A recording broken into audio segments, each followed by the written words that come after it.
Yeah, I think I'm going to do away with this lift.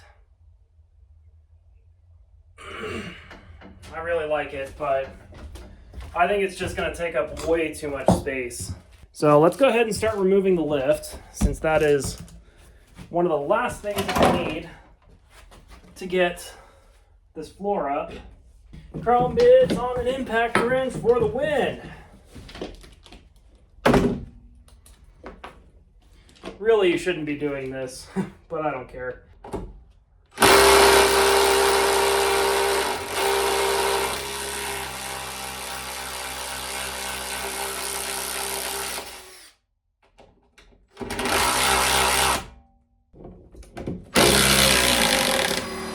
Get these front ones loosened up.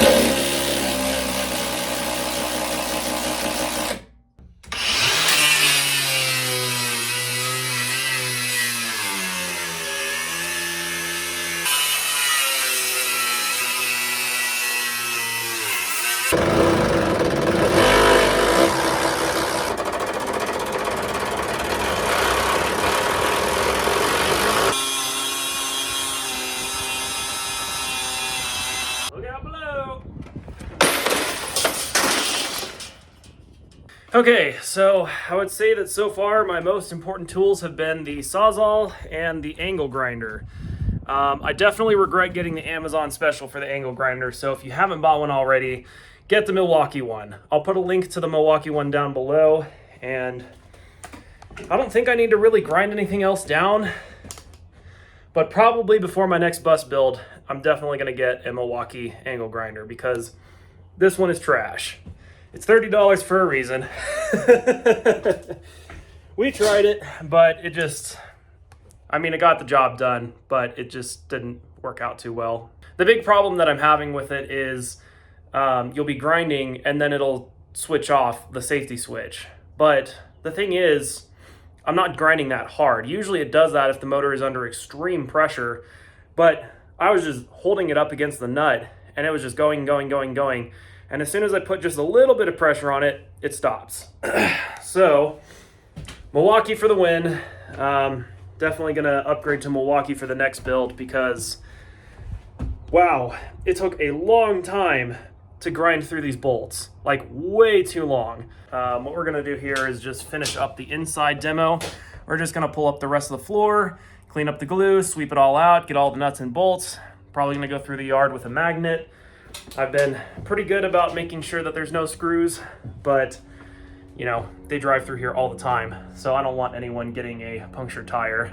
I'm a fairly organized person, but not while I'm working. So I need to go through, I need to pick all my tools out of the floor, and then we'll continue. I'll flip the camera around and we'll do the front. You know, I think my favorite part about this schoolie build is the fact that I have now a whole lineup of Milwaukee tools and a fake Milwaukee. I'm pretty proud of that. I've always gone cheap. I've never had really any good power tools. This is the first time that I've spent a couple $100 on power tools, and it is definitely worth every single penny. These tools are amazing. Okay, looks a lot tidier in here. So now we're going to finish up on the front.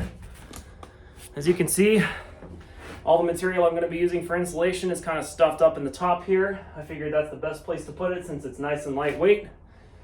And, well, really anything else is stacked on the driver's seat. I'm going to clear all this stuff off the floor real quick, and then we're going to continue dismantling. And then, when I get back from pull, we're going to start building.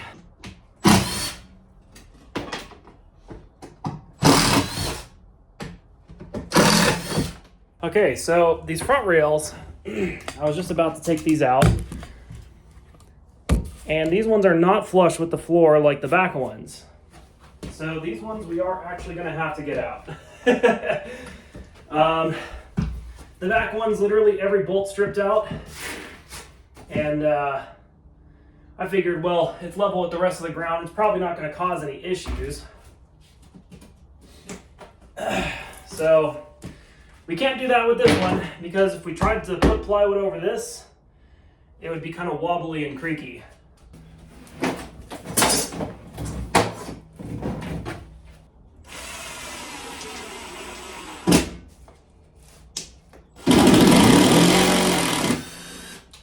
found a bunch of water bottles from them. I guess these are up in the storage area.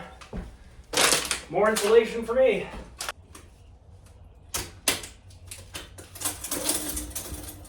Oh my goodness, 1998. Look at this. 1998. I think this guy is no longer good. I do wonder if it still works though. Let's see.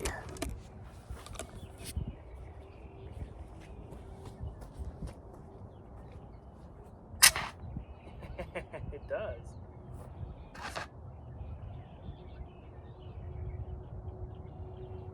Okay, well, I guess we'll keep it around. And hopefully we don't have a fire, but if we do, we got an extinguisher that seems to work, even though it's expired as hell.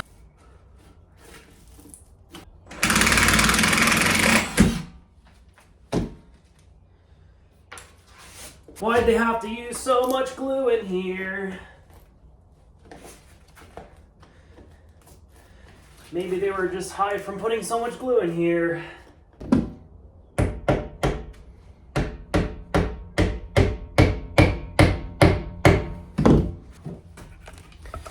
Okay, so we got the rest of the floor scraped up. It is now, I don't know why I just stepped outside. I want to show you guys. Ta-da! It's all plywood except for this rail and that rail, which I will get after pull because I am gonna be late if I don't leave now. So I will catch you guys after that.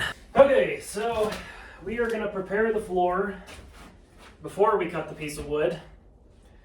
And like I was saying earlier, these rails are flush with the floor. So I'm not even going to bother taking them out because literally every single one of these bolts is stripped. And that's just going to be a major headache that I don't want to deal with. So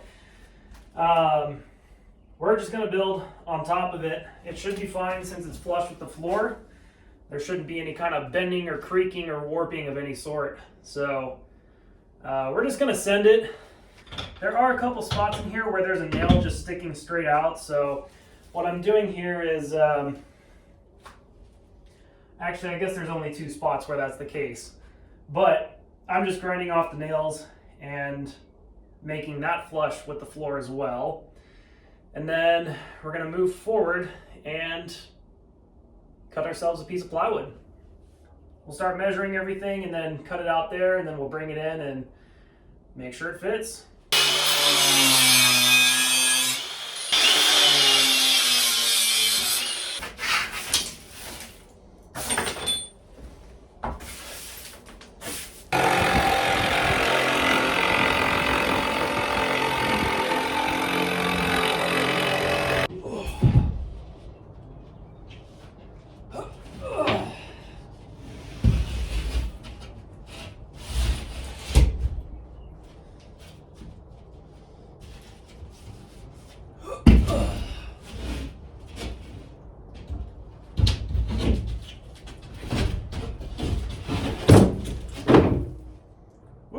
Glove.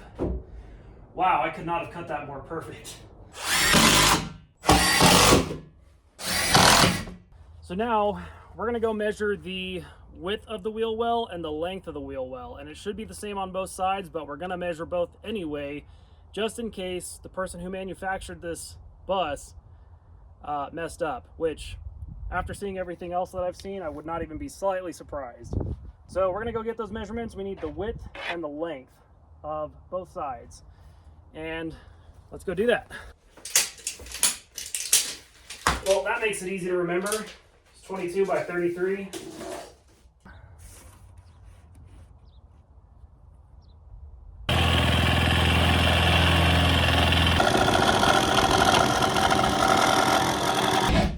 Okay, so this should fit perfectly in here.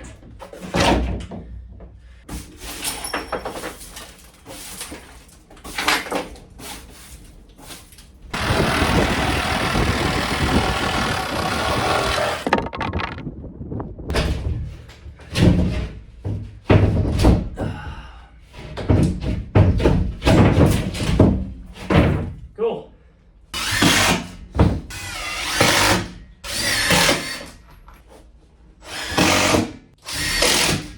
Righto, well, storm's rolling in pretty hard. So I'm gonna move all the 2x2s in here and then we'll start the framing tomorrow. And hopefully we can get all the framing done tomorrow. That would be super cool. But maybe tomorrow I might also go and rent a Home Depot truck and take all that scrap back. I don't know if I told you guys, but when I took the Home Depot truck back, they accidentally fully refunded it instead of just refunding the portion of the deposit that I didn't use. So I ended up getting that truck for free, thankfully. That was kind of cool, and I'm very happy that they didn't try to reverse it. They were just like, well, we don't want to deal with the paperwork. So I can 100% justify renting the truck again. Anyways, that's it for today. I will see you guys tomorrow when we start framing.